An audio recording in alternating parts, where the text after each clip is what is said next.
मैं हूं नीरज श्रीवास्तव और हमारा कारवां पहुंचा है गोरखपुर के आज़ाद चौक का ये इलाका आप देख सकते हैं। और यहाँ पर भी विकास कितना दिखाई दे रहा है ये आप देखिए। कभी यहाँ पर जो भीड़ थी, जो लोग थे, यहाँ बसना नहीं चाहते थे, चूँकि काफ़ी चोरियाँ होती थी और यहाँ आने से शाम के बाद लोग डरते थे। लेकिन 2 दशक 1.5 दशक का जो समय बीता उसके बाद से यहाँ पर विकास दिखाई दे रहा है। और यहाँ मोहल्ले के लोग भी हमारे साथ हैं, उनसे हम जान लेंगे कि आखिर किन मुद्दों पर वो वोट देंगे। 2024 का लोकसभा चुनाव है और क्या लगता है कितना विकास आप लोगों को दिख रहा है और कितने आप लोग अछूते हैं?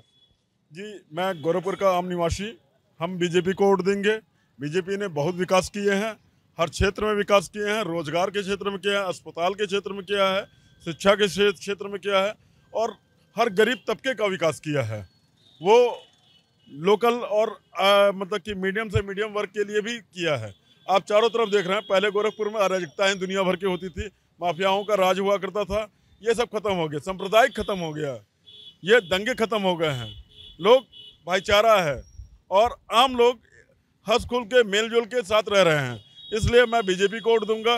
बीजेपी के प्रत्याशी श्री रवि किशन जी हैं, मैं उनको वोट दूंगा। एक बार फिर पुनः उनको मौका दूंगा सांसद बनने का। गोरखपुर की सरजमी से गोरखपुर में इस 5 साल के अंदर उन्होंने ये मतलब कि शिक्षा के क्षेत्र में काम किया, फिर उसके बाद कला और संस्कृति के क्षेत्र में काम किया, ये भी बहुत हुआ है। यहाँ गोरखपुर में फिल्म जगत आई है, जैसा कि वो फिल्मी हस्ती से जुड़े हुए हैं, तो इसलिए फिल्म जगत का भी काम, सांस्कृतिक कार्यक्रम बहुत सारे हुए हैं।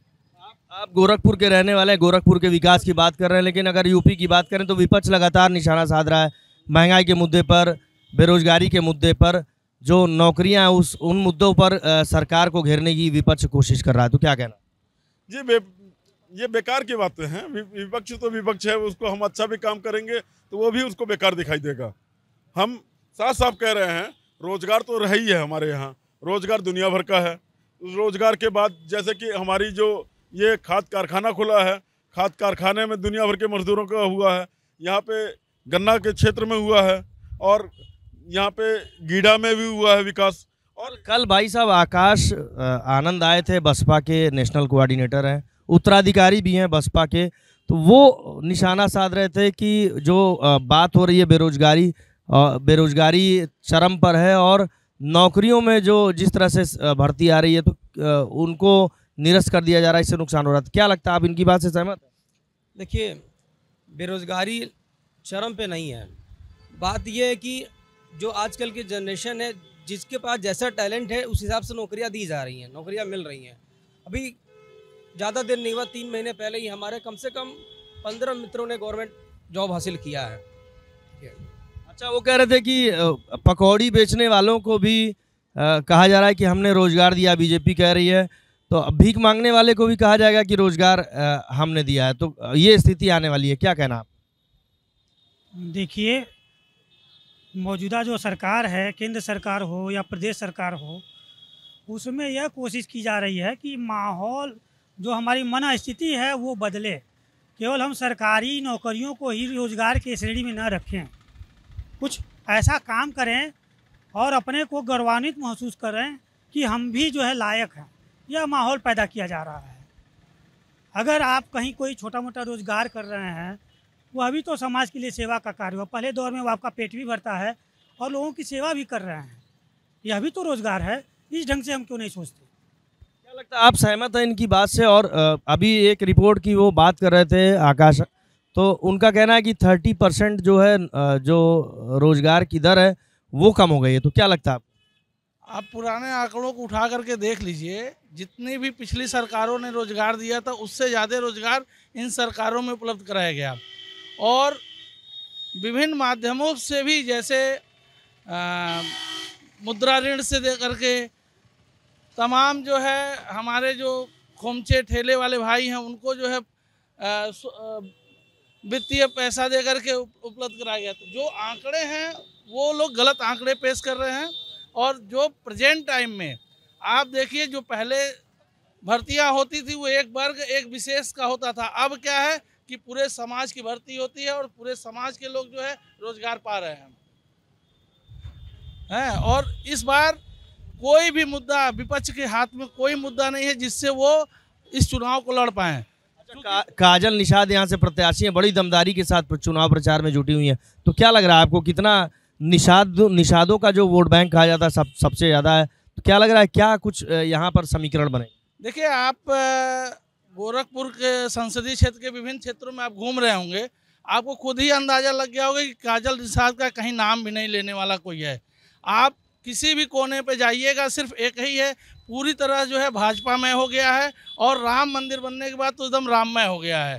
तो इसलिए एक तरफा यहाँ पर चुनाव है, और रवि किशन जी एक तरफा यहाँ चुनाव लड़ रहे हैं और वही जीतेंगे। चलिए, रवि किशन चुनाव जीतेंगे मान लेते हैं, लेकिन राम मंदिर बन गया, ये फैक्टर काम करेगा कि नहीं? एक बाबा हमारे साथ है, बताइए क्या नाम है और कहाँ से आप? हमारा नाम है मुलई भगत। मैं यहीं आज़ाद चौक मंदिर पर रहता हूँ, श्री राम जानकी हनुमान मंदिर पर। हमारे देखने में तो विकास तो सरकार हमारी कर ही रही है, हर तरीके से रोड का काम सरकार कर रही है, गांव का रोड का सरकार काम कर रही है, बिजली दे रही है गरीबों को, पानी सरकार गरीबों को दे रही है। विपक्ष तो आरोप लगा रहा है कि सर्वाधिक हत्या हुई, बलात्कार की घटनाएं हुई और तमाम जो अपराध होते हैं बहुत ज़्यादा हुए इस सरकार में, ऐसा विपक्ष का कहना है।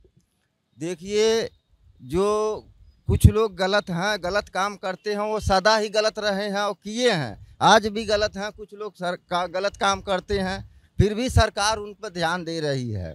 सरकार क्या नहीं कर रही है, तमाम लोगों को, बेटी बहनों को निकलने में दिक्कत होती थी, छीनाजोरी तमाम होता था, आज तो ऐसा नहीं है। विकास सरकार का एक ही मुद्दा नहीं होता है, तमाम मुद्दे होते हैं, तमाम काम सरकार हमारी कर रही है। अब क्या लग रहा है, राम मंदिर का जो फैक्टर है वो काम करेगा इस चुनाव में? लग रहा है राम मंदिर का मुद्दा हावी रहेगा? बिल्कुल रहेगा। भगवान नहीं रहेंगे तो कौन रहेगा? भगवान के ही माँ ही सब दुनिया संसार रहती है ना, तो भगवान के सेवा में हम नहीं रहेंगे, समाज नहीं रहेगी, तो कैसे काम चलेगा? इसलिए सरकार जो है अच्छा, जो भी काम कर रही है सरकार हमारी अच्छा काम कर रही है। क्या लग रहा है, आप सहमत हैं इनकी बात? बिल्कुल सहमत हैं। मैं यादव समाज से हूँ मित्र, और भारतीय जनता पार्टी के महाराज जी के आने के बाद यही आमी नदी बहती थी। आमी नदी का पानी इतना प्रदूषित था कि वहाँ पर जानवर को कौन पानी का है, कोई जो है पैर जो है लाशें जलती थी, उस समय भी कोई स्नान नहीं करना चाहता था।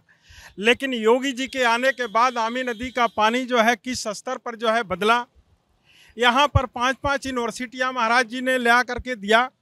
जितने भी रोजगार के साधन हैं सारे जगह जो है महाराज जी ने एक रोजगार का एक माहौल पैदा किया। यहाँ के लोग जो है बाहर जाते थे, विदेशों जाते थे, गोरखपुर के नागरिकों को यहाँ पर रोकने का काम अगर किया तो भारतीय जनता पार्टी सरकार ने किया। पहले की पूर्ववर्ती सरकारें थी, अखिलेश ने भी तो अच्छा काम किया। यहाँ इंजीनियरिंग कॉलेज था, उसको विश्वविद्यालय बना दिया, बगल में सिद्धार्थ विश्वविद्यालय दिया। लखनऊ में मेट्रो लाने का जो श्रेय कहते हैं अखिलेश की उनको जाता है। लखनऊ आगरा एक्सप्रेस वे की बात करते हैं, तो क्या लग रहा है विकास नहीं हुआ समाजवादी पार्टी की सरकार में? समाजवादी पार्टी के समय में जो विकास होता था वो विनाश का काम करता था। मैं भी यादव समाज से हूँ, उस समय लोग गुंडई पर रहते थे और गुंडा होकर के किस तरह से आतंक का माहौल पैदा करते थे। आज किसी भी व्यक्ति को आगे बढ़ने में, नौकरियों में यादव को जितनी जगह मिल रही है, 35-35, 40-40 जो है अधिकारी जो है अभी एसडीएम और सारे पदों पर आए हैं, वहाँ कहीं पर भी जातिवाद का शब्द नहीं। भाजपा में सबका साथ और सबका विकास से काम चल रहा है, और हमारी पार्टी जो है सबको निचले तबके से लेकर के सबको आगे ले जाने का काम कर रही है। ये यादव हैं और अखिलेश यादव से संतुष्ट नहीं है, लेकिन आप बताइए आपका क्या नाम है और क्या लग रहा है इनसे, यादव भाई जी से आप सहमत है इनकी बात? जी, मेरा नाम अनुराग त्रिपाठी है जी, मैं इनके बातों से मैं सहमत हूँ। महाराज जी ने जो गोरखपुर में विकास किया है, वो एग्रीकल्चर यूनिवर्सिटी, गोरखनाथ विश्वविद्यालय, एम्स, DDU को विश्वविद्यालय, केंद्रीय विश्वविद्यालय का दर्जा प्राप्त होने जा रहा है, MMM का NIT बनने जा रही है, और भी आदि इंफ्रास्ट्रक्चर में सहजानवा में, गीडा में फैक्ट्रियाँ इन्वेस्टमेंट आया है। लेकिन अभी गोरखपुर स्मार्ट सिटी नहीं बन पा रहा है, सॉलिड वेस्ट मैनेजमेंट का प्लांट नहीं आ पा रहा है, जो कचरा निकल रहा है उसको डंप करने की व्यवस्था नहीं हो पा रही। जी, उस पर लगे हुए हैं, सारे टेक्नोलॉजी आई, इक्विपमेंट आए, नगर निगम में आधुनिकीकरण हुआ है और यातायात व्यवस्था सुधरी है, और सर विकास काम हो रहे हैं, युवाओं को रोजगार भी मिला, स्टार्टअप में भी बढ़ोतरी हो रही है। जी, आपको क्या लगता है, सहमत इनकी बात? बिल्कुल सर की बातों से हम बहुत सहमत हैं। और मैं अभी सपा के बारे में बताना चाह रहा हूं कि इस संत कबीर नगर में जो कैबिनेट मंत्री हैं उनको लोग गुंडाई दिखा रहे हैं, उनको मार रहे हैं। तो मैं सपा को एक संदेश देना चाहता हूं कि वो गुंडाई बंद कर दे। सपा को तो हम साफ ही कर देंगे एकदम। देखिए समाजवादी प्रदेश से तो ये सहमत नहीं है, समाजवादी पार्टी के कामों में इनको विकास नहीं दिखा। आपको क्या लगता है, ये सही कह रहे हैं? नहीं, ये सही कह रहे हैं। जो गोरखपुर का विकास हुआ है वो महाराज जी के आने के बाद ही विकास हुआ। देखिए महाराज जी का शहर है, महाराज जी का ही गुणगान लोग कर रहे हैं यहाँ पर। आप बताइए, विकास दिख रहा है गोरखपुर? हाँ, गोरखपुर का महाराज जी के आने से बहुत दिख रहा है। आपको क्या लगता है? मैं मोहिशुगरपुर का इसके पहले पार्षद था, इस समय वर्तमान में मेरी पत्नी पार्षद है, मैं पार्षद प्रतिनिधि हूँ। चंद्र प्रकाश सिंघोली सिंह मेरा नाम है। 2017 में जब से महाराज जी आए, 2014 के बाद से इस पूरे देश की और उत्तर प्रदेश की रूपरेखा 2017 के बाद से बननी शुरू हो गई। और जो विकास की जो धारा बह रही है उसका कोई शानी ही नहीं है, कोई उसका जोड़ ही नहीं है, कोई तोड़ ही नहीं है। और गोरखपुर में जितना विकास हुआ है और पूरे प्रदेश में जितना विकास हुआ और उस जगह प्रदेश में विकास हुआ है और गोरखपुर में विकास हुआ है, तो मेरा वार्ड कैसे विकास से अछूता रह सकता था। मैं भारतीय जनता पार्टी का, मैं पूर्व में पार्षद था, वर्तमान में मेरी पत्नी पार्षद है। लगभग 30 से 35 करोड़ का विकास मैंने अपने वार्ड में कराया है और सरकार की कोई ऐसी योजना नहीं है जिससे मेरे वार्ड में। विपक्ष कह रहा है महंगाई के मुद्दे पर, रोजगार के मुद्दे पर और लॉ एंड ऑर्डर मेंटेन करने के मुद्दे पर सरकार फेल है। आप भाजपा के हैं, इसलिए आपको लग रहा है कि विकास हुआ है? देखिए, रोजगार का मुद्दा, ये बताइए कि अगर एम्स बना है तो क्या उसमें लोगों को रोजगार नहीं मिला है? अगर फर्टिलाइजर बना है तो क्या उसमें लोगों को रोजगार नहीं मिला? अगर हमारे वार्ड में सड़कें बनी हैं तो उसमें गरीब तबका का आदमी का विकास नहीं हुआ? वो अपना काम कर रहा है, मजदूरी कर रहा है, तो क्या वो उसको रोजगार नहीं मिल रहा है? स्वनिधि योजना के तहत 10-10 हज़ार रुपया सरकार ये ठेले कुमचे वाले को, अगर सरकार ने उनको पैसा दिया, 10,000 के बाद 20,000 दिया, 20,000 के बाद 50,000 दिया, क्या उससे वो अपना पेट नहीं भर रहे हैं? उससे अपना विकास नहीं कर रहे हैं? क्या ये मुद्रा योजना के तहत 5 लाख 10 लाख का जो सरकार ने लोगों को लोन दे, विपक्ष तो कह रहा है कि पकौड़ा बेचना भी रोजगार है, तो अब भीख मांगना भी रोजगार हो जाएगा भाजपा की नजर। उनके पास कोई मुद्दा नहीं है, सिर्फ लोगों को बरगला रहे हैं, जातियों में बांटने का काम कर रहे हैं, लोगों को बरगलाने का काम कर रहे हैं और उनके पास मुद्दा कुछ है ही नहीं। चलिए गोरखपुर की बात कर लेते हैं। काजल निषाद और रवि किशन, क्या लग रहा है इतना बड़ा मुकाबला होने वाला? देखिए, जब जनता वोट डालने जाती है ना तो सबसे पहले सोचती है कि उसमें किसको वोट डाल रहे हैं, कौन हमको पूछने आ रहा है, कौन हमारे सुख दुख में खड़ा था। कोरोना काल में ये काजल निषाद चाहे सपा का कोई दिखता था क्या? कोई नहीं दिखता था। उसमें भारतीय जनता पार्टी का एक एक कार्यकर्ता लगा हुआ था। मैं पार्षद हूँ, मेरे वार्ड के सारे कार्यकर्ता सबके घर पे सब्जियां और दवाइयां पहुंचा रहे थे। कहाँ समाजवादी पार्टी थी?